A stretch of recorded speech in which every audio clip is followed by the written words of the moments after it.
ना, ये अर्थराइटिस क्या होता है? Swelling of joints. हमारे जो हड्डियों में जो जॉइंट्स होती है ना, उसमें सूजन पड़ जाता है, ठीक है। ये बहुत ज्यादा प्रॉब्लम होती है जॉइंट्स एंड बोन्स हेल्थ में, ठीक है। जब ये अर्थराइटिस होता है ना, जिस जगह होती है, आप यहाँ पे इमेज देख सकते हैं, इस तरह से रेड रेड कलर का होता है, पेन होता है, सूजन यानी कि फूल जाता है वो जगह कंप्लीटली, और आपकी बहुत ज्यादा पेन और गर्माहट होती है उस जगह पे, राइट। स्पेशली कहाँ पे ये ज्यादा अर्थराइटिस की प्रॉब्लम स्पेशली कहाँ होती है? ज्यादा नीज में, आपके जोड़ों पे होती है, हाथों में होती है, हिप्स में, बोलते हैं ना कमर दर्द हो रही है, राइट, हिप्स में, फीट में, पैरों पे, और आपके स्पाइन पे, यानी कि इस जगह पे, ठीक है। जो आप देख रहे हो सबसे ज्यादा कहाँ होता है? एक तो हो गया नीज, फिर होगी आपकी हिप्स, है ना, फिर आपकी फीट यानी कि पैरों पे, और आपके स्पाइन पे, कमर पे, इस जगह पे ज्यादातर होती है। तो प्रिवलेंस ऑफ जॉइंट प्रॉब्लम, 6 में से 1 लोगों को, ठीक है, 6 में से 1 लोगों को अर्थराइटिस होता ही होता है। और ये अर्थराइटिस में ऑस्टियोआर्थराइटिस जो है, ऑस्टियोआर्थराइटिस यानी कि हमारे कार्टिलेज में सूजन पड़ता है, ठीक है। तो उस ऑस्टियोआर्थराइटिस जो है, ये second most common joint problem है। जॉइंट प्रॉब्लम्स में भी बहुत डिफरेंट प्रॉब्लम्स होती है, और जो सबसे सेकंड मोस्ट कॉमन प्रॉब्लम है वो आपका ऑस्टियोआर्थराइटिस। और ऑस्टियोआर्थराइटिस ज्यादातर लेडीज में होता है। उसमें क्या होता है, 80% यानी कि 80% जो ऑस्टियोआर्थराइटिस है वो चल नहीं पाते, उनकी थोड़े थोड़े हल्के फुल्के मूवमेंट जो होती है ना, हाथों की मूवमेंट, पैरों की मूवमेंट, वो सही तरीके से नहीं होता है। और 25% ऐसे लोग होते हैं जो अपना डेली का काम ही नहीं कर पाते ऑस्टियोआर्थराइटिस में, राइट। तो आप देखो कि कभी भी जॉइंट हेल्थ को नेग्लेक्ट नहीं करना चाहिए। तो सबसे पहले हमारे जॉइंट हेल्थ में जो प्रोडक्ट है वो है आपका कोलाजिन। और ये कोलाजिन क्या करती है, सबसे पहले ये जानिए कि कोलाजिन है क्या, ठीक है। जैसे कि आप देखते हो गम का काम क्या है? चिपकाना, राइट। तरह से आपके शरीर में कोलाजिन क्या करती है? हड्डियों को, मसल्स को एक साथ चिपका के रखने में मदद करती है, जो आपके जॉइंट सपोर्ट को सपोर्ट करेगा, फ्लेक्सिबिलिटी में मदद करेगी, और कार्टिलेज हेल्थ को अच्छा रखने में मदद करेगी। सो कंपोजिशन क्या है कोलाजिन की? कोलाजिन पेप्टाइड, रोजी एक्सट्रैक्ट एंड विटामिन सी, ये 3 कंपोजिशन है वेस्टीज कोलाजिन के, ठीक है। तो कोलाजिन किस तरह से आपके जॉइंट्स एंड बोन्स को हेल्दी रख रहा है? सबसे पहले ये आपके टिश्यूज को हेल्दी रख रही है ना, हमारे जॉइंट हेल्थ को सपोर्ट करने में मदद कर रही है, हमारे फ्लेक्सिबिलिटी को इम्प्रूव करने में, जॉइंट फ्लेक्सिबिलिटी को इम्प्रूव करने में मदद कर रहा है, इन्फ्लेमेशन को कम करने में मदद कर रही है, जो हमें जॉइंट्स एंड बोन्स में पेन होता है, दर्द होता है, उस दर्द को कम करने में मदद कर रही है, राइट। और हमारे शरीर में कोलाजिन सिंथेसिस को नेचुरली सपोर्ट करने में मदद कर रही है, और हमारे मसल हेल्थ को मेंटेन करके रख रहा है। So tissue, muscle, collagen related problem अगर आती है तो हमें क्या देना है? कोलाजिन, यानी कि आपके कंप्लीट जॉइंट एंड बोन। कमर में दर्द, देखिए मैं आपको अभी भी फिर से रिपीट कर रही हूँ, कमर में दर्द, हाथों में दर्द, पैरों में दर्द जो होता है ना, ये सारे केसेस में आप कोलाजिन दे सकते हैं, ठीक है। आज हमारी जॉइंट्स एंड बोन्स कैटेगरी है, राइट। तो जितने भी हड्डी रिलेटेड प्रॉब्लम्स है, हड्डियों में दर्द रिलेटेड प्रॉब्लम्स में, उसमें आप ये सारे प्रोडक्ट्स इंक्लूड करेंगे। सो डोसेज ऑफ कोलाजिन क्या है? कोलाजिन हम किस तरह से लेंगे? इस तरह की सैशे में आती है, एक सैशे आप लेंगे 100 ml पानी के साथ, नॉर्मल वाटर, खाना खाने के बाद, एज लिमिट 12 साल से ऊपर, ठीक है। 1 से 2 सैशे पूरे दिन में नॉर्मल पानी में आप लेंगे खाना खाने के बाद, एज लिमिट 12 साल से ऊपर। अब बात करते हैं वेस्टीज ग्लूकोसामाइन। देखिए जो ग्लूकोसामाइन है ये नेचुरली हमारे बॉडी में पाई जाती है, ठीक है। और सबसे ज्यादा कहाँ पाया जाता है? आपके कार्टिलेज और साइनोवियल फ्लूइड में।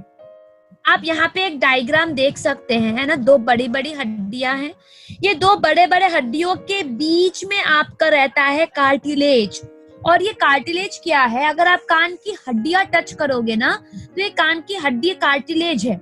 सॉफ्ट टिश्यू है, राइट, एकदम कोमल सा बोन्स है।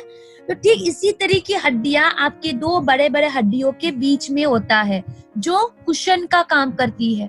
अगर यही कार्टिलेज डैमेज हो गया तो क्या होगा, हमारे शरीर में जो दो बड़ी बड़ी हड्डियां हैं वो एक साथ लग के दर्द होना शुरू होगा कि नहीं, है ना। तो ग्लूकोसामाइन क्या करता है, वही कार्टिलेज को प्रोटेक्ट करती है और साइनोवियल फ्लूइड को प्रोटेक्ट करता है। और सबसे ज्यादा ग्लूकोसामाइन हमारे कार्टिलेज एंड साइनोवियल फ्लूइड में ही पाया जाता है। तो ग्लूकोसामाइन की फंक्शन क्या है हमारे बॉडी में, ये आपके लुब्रिकेशन का काम करती है, जॉइंट लुब्रिकेशन। जैसे कि हम साइकिल में तेल डालते हैं, तेल डालने के बाद लुब्रिकेट होता है साइकिल, ठीक उसी तरीके से हमारा ग्लूकोसामाइन जो है वो हमारे बॉडी में लुब्रिकेशन का काम करती है, ताकि हमारी हड्डियों में जंग ना लगे, है ना। बहुत सारे लोग मुझे मेल करते हैं, पूछते हैं सवाल कि मैम मेरी हड्डी जब मैं बैठ के उठता हूँ तो आवाज देती है कट कट करके, राइट। सो उस तरीके के केसेस में आप ग्लूकोसामाइन यूज कर सकते हैं। ग्लूकोसामाइन क्या करेगा, ज्वाइंट में लुब्रिकेशन देने में मदद करेगी और हमारे कार्टिलेज को हेल्दी रखने में मदद करेगा। और अगर कार्टिलेज डैमेज हुआ है तो उसको रिजेनरेट करने में मदद करेगी, ठीक है, रिपेयर करने में मदद करेगा और साइनोवियल फ्लूइड प्रोडक्शन को स्टिमुलेट करने में मदद करेगी। सो वेस्टीज ग्लूकोसामाइन जो है वो अकेले काम नहीं करता। वेस्टीज ग्लूकोसामाइन जो है दो चीजों की कॉम्बिनेशन है, एक ग्लूकोसामाइन और दूसरा कॉन्ड्रोटिन, ठीक है। तो ग्लूकोसामाइन एंड कॉन्ड्रोटिन ये जो कॉम्बिनेशन है, ये दोनों आपके ऑस्टियोआर्थराइटिस केसेस में बहुत ही अच्छा फायदा देने में मदद करती है।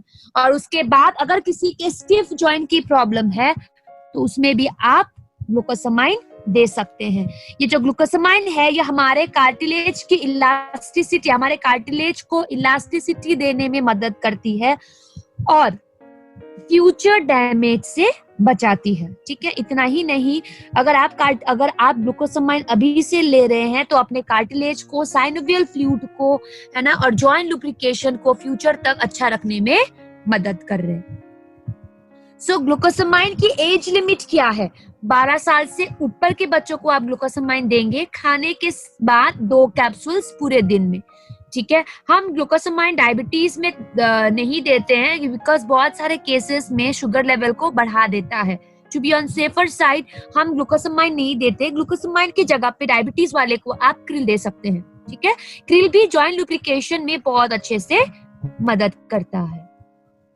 एज लिमिट 12 साल से ऊपर, खाना खाने के बाद आप लेंगे 2 कैप्सूल, ठीक है। अब हम बात करते हैं कैल्शियम। देखिए ये जो कैल्शियम है ना, ये आपकी पूरी हड्डियों में चाहिए होता है। आपके दांतों से लेके हमारे जितने हड्डी है, 206 हड्डियां जो हमारे बॉडी में मौजूद है, वो पूरे 206 हड्डियों में कैल्शियम चाहिए होता है। तो आप खुद इमेजिन करो कि कैल्शियम आपके बॉडी में कितने अमाउंट में चाहिए, है ना। लेकिन क्या हम रोजाना उतना कैल्शियम ले रहे हैं? नहीं ले रहे, राइट। अगर आप रोजाना अच्छे अमाउंट में कैल्शियम नहीं लोगे तो वो 206 हड्डियों में कैल्शियम पहुंचेगा कैसे? जब कैल्शियम पहुंच नहीं रहा है तो फ्यूचर में क्या होगा, हमारी हड्डियां कमजोर पड़ने लगेंगी। जब हड्डियां कमजोर पड़ने लगेंगी तो ऑटोमेटिकली हमारी हड्डियां टूटने लगेंगी। ये जो कैल्शियम है ये सिर्फ हड्डियों के लिए ही नहीं, इसके अलावा ब्लड में चाहिए होता है, मसल में, सेल्स ऑफ सॉफ्ट टिश्यूज में। और दूसरा कहाँ कहाँ काम आता है, muscle contraction, blood vessel contraction expansion.